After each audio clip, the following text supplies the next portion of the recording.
साथियों, क्या आप जानते हैं कि कश्यप समुदाय में सबसे पहली जागरूकता की लहर कहां से उठी थी? जी हां, पंजाब से। क्योंकि आर्य समाज का केंद्र भी वहीं था और वहीं से उठे थे लाला लाजपत राय और स्वामी श्रद्धानंद जैसे महापुरुष, जिन्होंने जात पात, ऊंच नीच, छुआछूत जैसी कुरीतियों का खुलकर विरोध किया और शिक्षा को जन जन तक पहुंचाया। उन्हीं की प्रेरणा से पंजाब और पूरे उत्तर भारत में आर्य समाज और कांग्रेस की लहर फैली। लोगों को आजादी की लड़ाई में उतरने का साहस मिला। लेकिन फिर आया 1919 का वो काला दिन। वैशाखी का त्योहार था। अमृतसर का जलियांवाला बाग लोगों से भरा हुआ था। तभी जनरल डायर ने निहत्थे मासूमों पर अंधाधुंध गोलियां चलवा दी। सैकड़ों जानें गई। उन शहीदों में कई कश्यप समुदाय के लोग भी शामिल थे, जो मेले में प्याऊ पर सेवा दे रहे थे। इस नृशंस हत्याकांड के बाद पूरे देश में अंग्रेजों के खिलाफ गुस्से की लहर दौड़ गई। जगह जगह जलसे और जुलूस निकले और इस आंदोलन में भी कश्यप समुदाय पीछे नहीं रहा। बाबू निहाल सिंह, बाबू रत्न सिंह एडवोकेट, सत्यपाल मेहरा जैसे नेता गिरफ्तार हुए।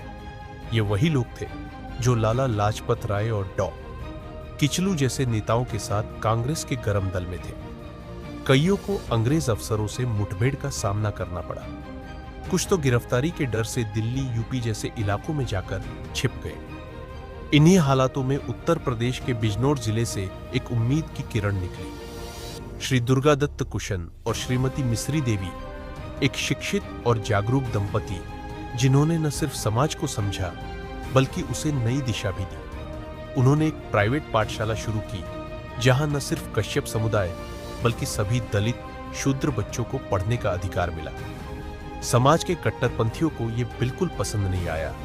विरोध हुआ, ताने मिले, अपने भी पराये हो गए। लेकिन इस जोड़े ने हार नहीं मानी और धीरे धीरे इनका जुड़ाव उत्तर प्रदेश से बढ़कर पंजाब, हरियाणा और दिल्ली तक फैल गया। उसी समय एक और खतरा मंडरा रहा था, क्रिमिनल ट्राइब एक्ट 1892। इस एक्ट के तहत धीमर, झीमर जैसी जातियों को अपराधी खानाबदोश घोषित करने की तैयारी थी। लोग डर में थे। कभी जो गौरवशाली राजवंश माने जाते थे, उन्हें अब शूद्रों से भी नीचा माना जाने लगा था। थानों में हाजिरी, बेगार, महिलाओं से जबरन काम कराना, ये सब आम बात थी। लोग परेशान थे कि अब क्या होगा, इस स्थिति से कैसे निकला जाए। लेकिन जहां निराशा होती है, वहीं से उम्मीद भी जन्म लेती। और यही उम्मीद थी संगठन, शिक्षा और आत्मसम्मान।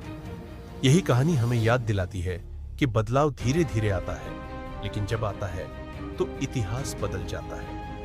अगर ये कहानी आपके दिल को छू गई हो तो इसे आगे जरूर शेयर करें। और हां, कमेंट करके बताइए कि आप ऐसी और कहानियां देखना चाहते हैं या नहीं।